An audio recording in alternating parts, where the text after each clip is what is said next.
नमस्कार, मैं जन्मदाता श्री ओम गौतम। आज का जो पोस्टर है, थंबनेल है, उसको देखकर तमाम लोगों को बड़ा आश्चर्य हुआ होगा और इस आश्चर्य करने वाले लोगों में वो लोग भी होंगे जो अरविंद केजरीवाल के समर्थक हैं, उसके साथी हैं या इंडिया गठबंधन से संबंध रखते हैं, और वो लोग भी होंगे जो नरेंद्र मोदी को समर्थन करते हैं या उनके अनुयायी हैं। लेकिन निश्चित तौर पर ये बड़ा ही चौंकाने वाला पोस्टर हमने बनाया है, जो कि तथ्यों के आधार पर एकदम सटीक है। इसके पीछे की वजह हम आपको बताएंगे और हम वो सारे तथ्य भी सामने रखेंगे कि किस तरीके से अरविंद केजरीवाल ने इस राजनीति का सबसे बड़ा खिलाड़ी बनकर तमाम विपक्षियों को और तमाम सत्ता पक्ष वालों को अपने इशारों पे नचा रखा है। दूसरी बात यह है कि अरविंद केजरीवाल की जो राजनीति है उसको कमजोर करने में पहले सारे विपक्षी के जो लोग हैं, तमाम, चाहे राहुल गांधी हो, अखिलेश यादव हो, लालू प्रसाद यादव हो, शरद पवार हो, सोनिया गांधी हो, या सोनिया गांधी के तमाम जो पुराने खिलाड़ी थे, साथी थे, उसके अलावा केसीआर हो, चंद्रबाबू नायडू हो, नीतीश कुमार हो, ममता बनर्जी हो, इन सब ने कोशिश ये की थी कि केजरीवाल को किसी भी तरीके से आगे न बढ़ने दिया जाए। और शुरुआत में अरविंद केजरीवाल भी इन सब लोगों को भ्रष्टाचारी बताकर और देश का दुश्मन बताकर, समाज का दुश्मन बताकर इनके खिलाफ धरने प्रदर्शन किया करते थे, इनके खिलाफ बयानबाजी करते थे। और यहाँ तक कि मनमोहन सरकार में जब प्रणब मुखर्जी से लेकर कपिल सिब्बल जैसे लोग मंत्री हुआ करते थे, तो अरविंद केजरीवाल ने मनीष सिसोदिया और गोपाल राय के साथ मिलकर करने के लिए, उनको जेल पहुंचाने के लिए अनशन करने का ड्रामा भी किया था। हालांकि उसका परिणाम कुछ नहीं निकला। केजरीवाल की जो राजनीति है वो शुरू होती है 2012 के बाद से। उससे पहले आंदोलन में ये एक भाड़े के आंदोलनकारी के रूप में काम कर चुके हैं। ये एक तनखैया आंदोलनकारी हुआ करते थे, यानी कि अरविंद केजरीवाल जो अब तक सबसे बड़ा झूठ इस देश के सामने बोलते हैं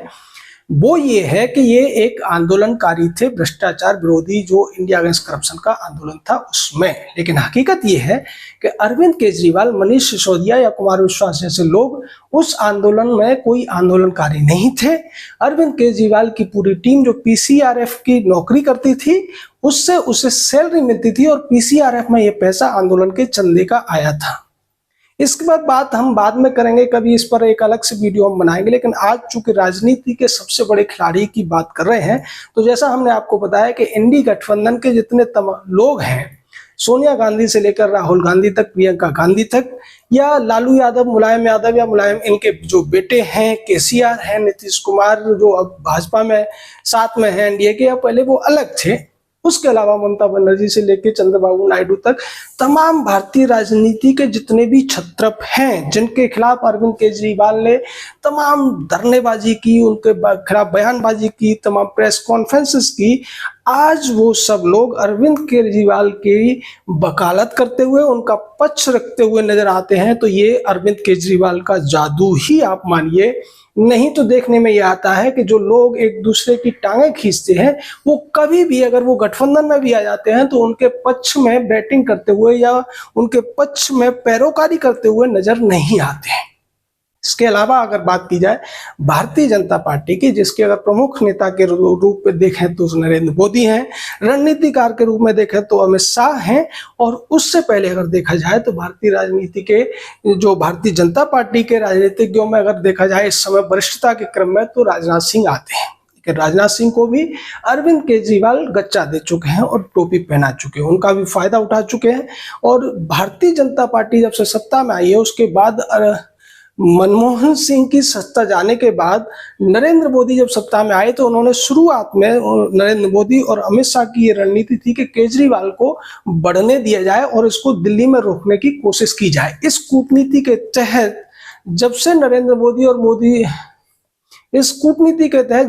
मोदी और अमित शाह की जोड़ी काम करने लगी, तो उनकी यही रणनीति रही थी कि दिल्ली में केजरीवाल को बैठे रहने दिया जाए, इससे हम इसको यहीं पर रोक पाएंगे और इसको सीमित रखा जाएगा। और उनकी यही भूल भारतीय जनता पार्टी के लिए अब गले की हड्डी बन चुकी है। अगर देखा जाए तो पिछले जो 2 विधानसभा चुनाव हुए हैं 2013 के बाद में, जब से नरेंद्र मोदी प्रधानमंत्री बने हैं, अमित शाह गृह मंत्री, या उससे पहले जो अमित शाह के पास अच्छा खासा एक पावर हुआ करती थी पार्टी अध्यक्ष के रूप में, तब से लेकर अब तक नरेंद्र मोदी जी ने, अमित शाह जी ने केजरीवाल को दिल्ली में रोकने के लिए एक तरीके से एक कमजोर लड़ाई बीजेपी से लड़वाई विधानसभा चुनाव में और केजरीवाल को दिल्ली की सत्ता सौंपी। इसके पीछे एक कूटनीति थी। तमाम लोग इस पर सवाल उठाएंगे कि ऐसा क्यों किया। उसके पीछे कारण यह था कि उस समय के जो विपक्ष के नेता थे, केजरीवाल उनमें सबसे ज्यादा चतुर खिलाड़ी हुआ करते थे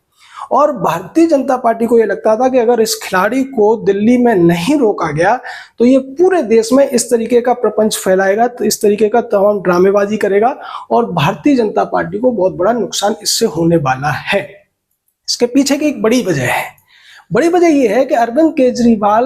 जब से ये पीसीआरएफ चलाते हैं मनीष सिसोदिया के साथ में, तो इनकी एक रणनीति रही है कि मीडिया को अपने कब्जे में रखा जाए। पहले ये अपनी आपसी संबंधों के तौर पर रखते थे, लेकिन जब से ये सत्ता में आए तो इन्होंने मीडिया को रेवड़ियां देना शुरू कर दिया था। आते ही इन्होंने जो मीडिया के ऊपर होने वाला खर्चा था दिल्ली सरकार का, वो 500 करोड़ कर दिया था। यानी कि सभी बड़े चैनलों को और उनसे जुड़े हुए बड़े बड़े पत्रकारों को ये एक तरीके से मोटे गिफ्ट के तौर में पैसा दिया करते थे इनडायरेक्टली। और उसका नतीजा ये हुआ कि जब भी केजरीवाल के ऊपर कोई बड़ा आरोप लगा, जब भी केजरीवाल पर सवाल उठे, तो इन मीडिया घरानों ने उन सवालों को दबाने का काम किया, उनको अपने मंचों से नहीं उठने दिया। और इसका एक बहुत बड़ा उदाहरण हम आपको दे सकते हैं कि अब 2013 का चुनाव हो रहा था, उस समय अरविंद केजरीवाल की स्थिति ऐसी थी, चुनाव से 3-4 दिन पहले ऐसी हो गई थी कि अरविंद केजरीवाल चुनाव हारने वाले थे। इसकी बहुत बड़ी वजह थी कि चुनाव से 3 दिन पहले अन्ना हजारे ने अपने गांव रालेगंज सिद्धि से आज तक को एक इंटरव्यू में ये कहा था कि अरविंद केजरीवाल जो मेरा नाम लेकर वोट मांग रहा है दिल्ली के लोगों से, वो भ्रष्ट है और उसने चंदा घोटाले का 25 करोड़ रुपए खा लिया है। इसके पीछे की कहानी ये थी कि उस समय केजरीवाल के खिलाफ पुराने जो इंडिया अगेंस्ट करप्शन के लोग थे वो बड़े स्तर पर आंदोलन चला रहे थे और तमाम अखबारों में रोज प्रेस कॉन्फ्रेंस हो रही थी और उनके तमाम जो दावे थे, तमाम जो तथ्य थे, वो छापे जा रहे थे। इसका एक वानगी हम आपको दिखाते हैं कि किस तरीके से जनसत्ता अखबार ने यह छापा था कि अरविंद केजरीवाल कांग्रेस का मोहरा है। ये आप देख सकते हैं। उसके अलावा पंजाब केसरी ने इस बात को लीड स्टोरी बनाया था कि भ्रष्टाचार का हल्ला करने वाले केजरीवाल खुद भ्रष्ट हैं। और इस तरीके से भारत के तमाम जो हिंदी के, अंग्रेजी के सभी अखबार थे, उन्होंने इस पूरे के पूरी प्रेस कॉन्फ्रेंस को कवर किया था। ये चुनाव से कुछ दिन पहले की बात है, लेकिन उसके बावजूद बड़े चैनलों के कैमरे भी उस प्रेस कॉन्फ्रेंस में थे, लेकिन किसी भी बड़े चैनल ने उस पूरी घटना को, उन लोगों के दावों को, उन लोगों के तथ्यों को नहीं दिखाया और छुपा दिया गया। यानी कि उनके पत्रकार, रिपोर्टर, कैमरामैन वहां बैठे हुए थे, उसके बावजूद वो खबरों में नहीं आए। उसके अलावा जब अन्ना हजारे की क्लिप बाहर आई तो चुनाव से केवल 3 दिन बाकी रह गए थे और ये क्लिप केवल आज तक पर चली थी 7 बजे के बुलेटिन में। लेकिन अरविंद केजरीवाल की मीडिया मैनेजमेंट देखिए कि उस क्लिप को दबा दिया गया। अगर वो क्लिप चल जाती और वो ब्रेकिंग न्यूज बनके 3 दिन चलती रहती तो निश्चित तौर पर केजरीवाल की 2013 में जो 28 सीटें आई थी वो भी नहीं आती और केजरीवाल की राजनीति शुरू होने से पहले ही खत्म हो गई होती। इस सब के पीछे कारण क्या था कि वो इंडिया अगेंस्ट करप्शन के लोग थे। वो व्यक्ति था जो केजरीवाल के खिलाफ पिछले 4-5 सालों से संघर्ष कर रहा था, केजरीवाल की सच्चाई लोगों के सामने ला रहा था। लेकिन मीडिया ने, बड़े बड़े तथाकथित पत्रकारों ने, जिसमें रवीश कुमार से लेकर आशुतोष तक या फिर दूसरे जो बड़े बड़े चैनल हैं उनके, जो पुण्य प्रसून वाजपेयी है या अजीत अंजुम है या संदीप चौधरी, तमाम जो नाम आप लेंगे जो कम्युनिस्ट विचारधारा को समर्थन करते हैं, वो सब के सब लोग थे जो केजरीवाल के लिए काम कर रहे थे। अखबारों की बात की जाए तो विनोद शर्मा जो उस समय हिंदुस्तान टाइम्स के संपादक हुआ करते थे, उनसे भी ये सारे तथ्य सामने रखे गए और विनोद शर्मा का ये कहना था कि देखिए, आंदोलन के लिए और समाज के लिए केजरीवाल अच्छा काम कर रहे हैं, आप इन चीजों को दबा लीजिए और अगर आपको ज्यादा लगता है तो लिखित में हमें दीजिए, फिर हम लीगल इसका एस्पेक्ट देख के और उस मामले को आगे रखेंगे। अब एक छोटा सा उदाहरण मैं आपसे जो दिया है उस पर सवाल करता हूं कि क्या चुनाव से पहले कोई कितना भी बड़ा नेता हो, उसके खिलाफ इतना बड़ा अगर खुलासा होता है, चूंकि अरविंद केजरीवाल के ऊपर आने में अन्ना हजारे के नाम का बहुत ज्यादा बड़ा योगदान है, उस आंदोलन का बड़ा योगदान है, और अगर अन्ना हजारे का बयान सामने आ जाता तो क्या दिल्ली की जनता लालच में आके भी केजरीवाल को वोट कर पाती? नहीं कर पाती। उसके बाद की स्थिति देखिए, तमाम लोग जिन्हें अरविंद केजरीवाल ने गाली दी, चिदम्बरम का सबसे ज्यादा विरोध, सबसे ज्यादा चिदम्बरम के खिलाफ प्रेस कॉन्फ्रेंस अरविंद केजरीवाल ने की, लेकिन शुरुआत में जब अरविंद केजरीवाल के खिलाफ तमाम केसेस हुए तो उनके वकील भी चिदम्बरम हुआ करते थे। कपिल सिब्बल के खिलाफ केजरीवाल सबसे ज्यादा मुखर होते थे और बाद में कपिल सिब्बल उनकी वकालत करते हुए नजर आए। कांग्रेस पार्टी शीला दीक्षित के खिलाफ, संदीप दीक्षित के खिलाफ इन्होंने खूब तमाम ऐसी बातें की, जनता के बीच में ऐसे दिखाया कि ये सबसे बड़े भ्रष्ट लोग हैं और इनके खिलाफ ही केजरीवाल की राजनीति है, वो अपने फायदे के लिए नहीं जनता के फायदे के लिए काम करते हुए नजर आ रहे हैं। लेकिन हकीकत ये थी कि केजरीवाल को शुरुआत में शीला दीक्षित ने और खासकर संदीप दीक्षित ने न केवल आर्थिक मदद की थी, तमाम और दूसरी मददें भी की थी।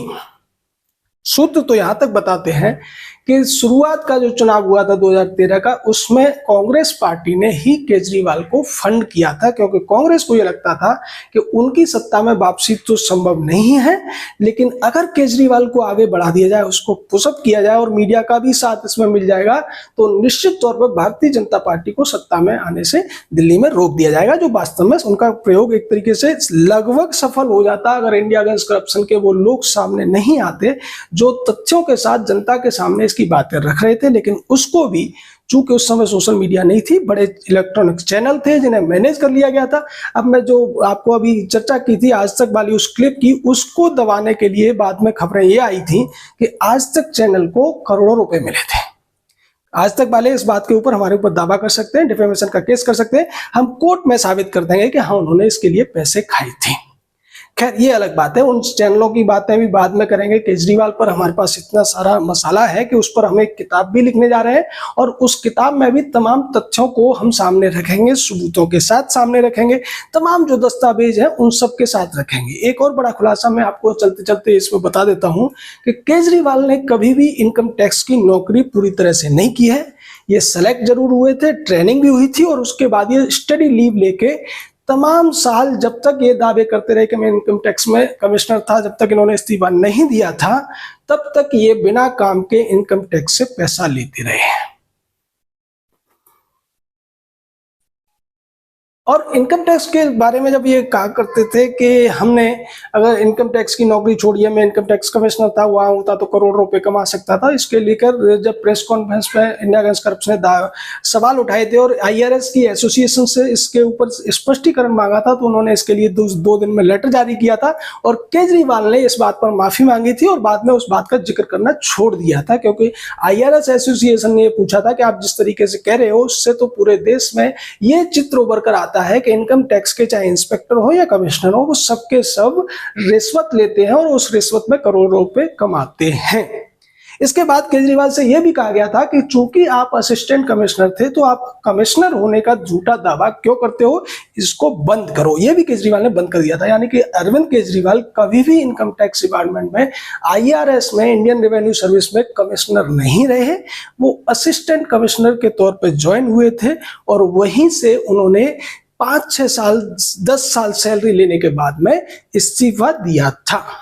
खैर बात करते हैं राजनीति की। अब भारतीय जनता पार्टी की जो दूसरी जो रणनीति फेल होने के बाद में कि उन्होंने क्यों केजरीवाल को बढ़ावा दिया और उसके बाद जब केजरीवाल ने पंजाब जीत लिया, उसके बाद भारतीय जनता पार्टी को समझ में आया कि अब इस आदमी को रोकना पड़ेगा और उसके बाद वो तमाम कोशिशें उन्होंने की, लेकिन फिर भी इस आदमी को वो नहीं घेर पाए और आज भी ये आदमी जेल में रहते हुए दिल्ली की सत्ता में बैठा हुआ है, दिल्ली का मुख्यमंत्री बना हुआ है। केजरीवाल की एक रणनीति रही कि बड़े घोटाले मत करो, छोटी छोटी गड़बड़ करोगे न तो जनता इस बात पर विश्वास करेगी कि आपने घोटाला किया है और न ही जो दूसरे लोग हैं वो कहेंगे कि यार मुख्यमंत्री होके, जैसा कि ये दावा पहले इनकम टैक्स का कमिश्नर वाला एक शिगुफा छोड़ते थे, उसी तरीके से लोग भी ये कहेंगे कि ये आदमी चाहता तो हजारों करोड़ के शीला दीक्षित की तरह से, जैसा आरोप लगे थे, घोटाले कर सकता था, लेकिन ये 100, 200, 500 करोड़ ये क्या घोटाला होता है। शीश महल इन्होंने बनाया, उस पर भी लोगों की एक तरीके से उदासीनता ही सामने आई।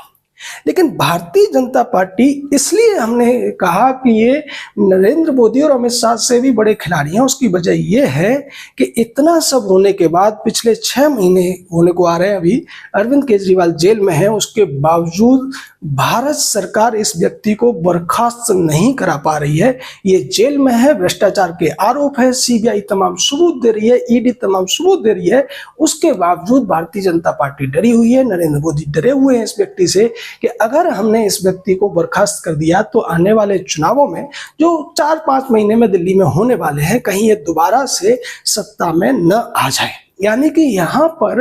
भारतीय जनता पार्टी और जो केंद्र सरकार है वो न्याय का साथ देने की बजाय अपने वोट की वजह से डरी हुई है, और डर के आप कभी भी न्याय नहीं कर सकते। दूसरी तरफ भारत का सुप्रीम कोर्ट है, जिसने अब तक के इतिहास में सबसे ज्यादा समय इस व्यक्ति को दिया है, चाहे वो सिब्बल के माध्यम से हो, चाहे वो चिदम्बरम के माध्यम से हो, और चाहे अभी पिछले 6 महीने से जो देखने को मिल रहा है वो सिंघवी के माध्यम से हो। यानी कि ये व्यक्ति इतना बड़ा कलाकार है कि न केवल भारतीय राजनीति के विपक्ष के तमाम जो आरोपी और बिना आरोपी जो नेता थे उनको अपने पक्ष में ऐसे खड़ा कर लिया, बड़े बड़े वकीलों को पैसे के दम पर, दिल्ली सरकार के पैसे के दम पर, दिल्ली के टैक्स पेयर के पैसे के दम पर अपने पक्ष में खड़ा कर रखा है। और दूसरी तरफ जो सत्ताधारी पार्टी है जिसके विरोध में ये सब हो रहा है, जिसके विरोध में अब अरविंद केजरीवाल की पूरी राजनीति केंद्रित हुई है, वो भी इस व्यक्ति से डर कर उसके खिलाफ कोई भी लीगल एक्शन लेने की बजाय वो सुप्रीम कोर्ट का मुंह देख रही है, या वो दूसरे तरीकों को देख रही है कि क्या ये व्यक्ति इस्तीफा देगा। केजरीवाल इस्तीफा नहीं देगा, उसकी वजह है केजरीवाल अच्छी तरह से जानते हैं कि अगर मैंने इस्तीफा दे दिया तो जो 40-50 करोड़ रुपए खर्च करके मैंने शीश महल बनाया है वो दिल्ली का जो नया मुख्यमंत्री अगर बनता है या तो उसके पास चला जाएगा, और अगर दिल्ली सरकार बर्खास्त होती है, चुनावों की घोषणा हो जाती है, तब भी मुझे वो खाली करना पड़ेगा। क्योंकि पहले केजरीवाल की योजना ये थी जेल जाने के बाद में कि वो अपनी पत्नी को मुख्यमंत्री बना के खड़ी कर देंगे, लेकिन ऐसा वो नहीं कर पाए और उसमें तमाम उन्हें पेच नजर आए, जिसके बाद उन्होंने इस पूरे मामले को टाल दिया। और अब इसी वजह से केजरीवाल इस्तीफा नहीं दे रहे हैं। उन्हें उम्मीद है कि अभिषेक मनु सिंघवी को जो मोटी फीस वो चुका रहे हैं उसके दम पर अभिषेक मनु सिंघवी अपने रसूख का इस्तेमाल करते हुए उन्हें आसानी से जमानत दिला देंगे, या फिर वो इस चीज को लंबे समय तक टालते रहेंगे कि जो सुप्रीम कोर्ट है वो कोई तल्ख टिप्पणी करे या केजरीवाल को मजबूर करे इस्तीफा देने के लिए। सुप्रीम कोर्ट भी इस मामले में हाथ डालने से डर रहा है। उसे ये लगता है कि अगर उन्होंने ऐसा, यहाँ पे केंद्र सरकार भी डरी हुई है, सुप्रीम कोर्ट भी इस पूरे मामले में स्पष्ट निर्णय करने से डर रहा है, या आप कहेंगे बच रहा है। और दूसरी तरफ जो लोग हैं, दिल्ली के लोगों ने स्पष्ट कर दिया है कि वो केजरीवाल के साथ नहीं है। जैसा कि देखने को मिला कि लोकसभा चुनावों में उन्होंने 7 की 7 सीटें बीजेपी को दे दी, न कांग्रेस को कुछ दिया, न केजरीवाल को कुछ दिया। उसके बावजूद भारतीय जनता पार्टी और केंद्र सरकार अपने डर से बाहर नहीं आ पा रही है। अरे भैया, हम आपसे पूछते हैं कि 2 बार आपने केजरीवाल का विरोध न करके, ढंग का नेता बीजेपी का कोई सामने न करके, आपने कभी आगे कर दिया जो कभी आपने मनोज तिवारी को आगे कर दिया, या कभी उससे पहले दूसरे लोगों को आगे किया। जो केजरीवाल के खिलाफ सही तरीके से एक अध्यक्ष ने लड़ाई लड़ी थी वो थे विजय गोयल। अब वो हाशिए पे जा चुके हैं। विजय गोयल उस पूरे जो अभियान चला था केजरीवाल के खिलाफ, उस अभियान को भी बार बार बड़े चैनलों पे उठाते रहे थे, सवाल पूछते रहे थे कि आप लोग उन लोगों से बात क्यों नहीं कर रहे हो जो केजरीवाल के खिलाफ सबूत दे रहे हैं। और आज भी उन लोगों के पास में केजरीवाल के खिलाफ बहुत पुख्ता सबूत हैं, उसके बावजूद उन लोगों को कोई चैनल नहीं पूछता है। रवीश कुमार जैसे लोग, पुण्य प्रसून वाजपेयी तो पकड़े भी गए थे केजरीवाल के लिए एक इंटरव्यू को फिक्स करते हुए। आशुतोष उसके यहाँ नौकरी कर चुके हैं, उसके लिए काम कर चुके हैं और अब भी कर रहे हैं। अभिसार शर्मा हो, अजीत हो, तमाम जो राजदीप सरदेसाई जैसे लोग हैं, ये सब के सब अंदर खाने केजरीवाल के लिए ही प्रचार करते हुए नजर आते हैं। प्रशांत भूषण और जो योगेंद्र यादव, सलीम योया है, उसका भी उदाहरण आपने देखा कि वो अलग होने के बावजूद केजरीवाल के खिलाफ में नहीं है। कुमार विश्वास को केजरीवाल ने पार्टी से निकाला, उसकी एक लंबी कहानी है, उस पर हम बाद में बहुत बड़ा एपिसोड भी लेके आएंगे। कुमार विश्वास की भी सच्चाई सामने रखेंगे, क्योंकि ये व्यक्ति जो आज पहले लंपटगिरी की कविताएं करता था, आज राम कथा कह के बहुत बड़ा आचार्य बनने की कोशिश कर रहा है। इसकी हकीकत है क्या, और अरविंद केजरीवाल ने इसको निकाला है, या ये सिद्धांतों की राजनीति की वजह से, सिद्धांतों की वजह से वहां से अलग हुआ है। दरअसल कहानी थोड़ा सा हम आपको हिंट दे देते हैं कि अरविंद केजरीवाल के खिलाफ कुमार विश्वास और कपिल मिश्रा एक बगावत करने वाले थे, जिसमें ये दिल्ली की सत्ता में कुमार विश्वास मुख्यमंत्री बनना चाह रहे थे, लेकिन वो सफल नहीं हुई, क्योंकि केजरीवाल ने हर विधायक के साथ में 5-6 वॉलंटियर लगा रखे थे जो उसकी जासूसी कर रहे थे। उन लोगों ने केजरीवाल को सारी सूचनाएं दे दी थी। उसके बाद केजरीवाल ने कुमार विश्वास को मनीष के घर पर बुलाया था और इनको इनकी जो औकात थी वो दिखा दी थी, जिसके बाद कुमार विश्वास ने माफी मांग ली थी। क्या औकात थी, क्या वजह थी, उस पर बाद में हम डिटेल में बात करेंगे। लेकिन यहाँ जो पूरा आज का मुद्दा था वो था दिल्ली की या भारत की राजनीति का सबसे बड़ा खिलाड़ी कौन है। और हमने जो तथ्य आपके सामने रखे हैं उनमें से तो यही सिद्ध होता है कि केजरीवाल ही आज की राजनीति का सबसे बड़ा खिलाड़ी है, क्योंकि वो जेल में भी है फिर भी कोई उसे इस्तीफा नहीं दिला सकता, न उससे कोई सरकार भंग करा सकता है। दूसरी तरफ पूरा का पूरा विपक्ष है जिसके खिलाफ उसने लड़ाई लड़ी, जिसके खिलाफ उसने आरोप लगाए, जिसके खिलाफ तमाम धरने प्रदर्शन किए। आज पूरा विपक्ष उसके पक्ष में खड़ा हुआ है। वो जो बड़े बड़े वकील जो कभी इसके खिलाफ बोला करते थे आज उसकी पैरवी करते हुए नजर आ रहे हैं। केंद्र सरकार दूसरी तरफ है जो बहुत शक्तिशाली है। नरेंद्र मोदी विश्व नेता है, लेकिन विश्व नेता होते हुए भी वो इस नगर राज्य के मुख्यमंत्री के खिलाफ कुछ भी कर पाने में सक्षम नहीं दिखाई दे रहे हैं। फिर भी अगर आपको लगता है कि हम जो कह रहे हैं आप उन तथ्यों से सहमत नहीं हैं और उस पर आपके कुछ सवाल हैं, आप प्रश्न कर सकते हैं, कमेंट कर सकते हैं। और इतना भी ध्यान रखिए कि हम इस पर एक किताब भी लेकर आ रहे हैं जिसमें सारे तथ्यों को सामने रखा जाएगा। केजरीवाल पर हम एक बड़ी सीरीज भी शुरू करेंगे। अगर आप लोगों का रिस्पॉन्स अच्छा रहा, आप लोग इसमें उत्सुक हैं, तो निश्चित मानिए कि 1 महीने के भीतर हम इस पर 10 से 15 एपिसोड की एक पूरी सीरीज लेके आएंगे, एक किताब भी लेके आएंगे जिसमें बाकायदा जो सिलसिलेवार सारी चीजों को दिखाया जाएगा। केजरीवाल का शीला दीक्षित संदीप दीक्षित से क्या संबंध रहा, सोनिया या दूसरे कांग्रेस के लोग थे उनके खिलाफ इसके क्या बयान रहे, लालू के बारे में, मुलायम के बारे में इनके क्या विचार थे, भारतीय राजनीति में इनका किस तरीके से उत्थान हुआ, किस वजह से ये मुख्यमंत्री बने और किस वजह से ये 3 बार दिल्ली की सत्ता पर काबिज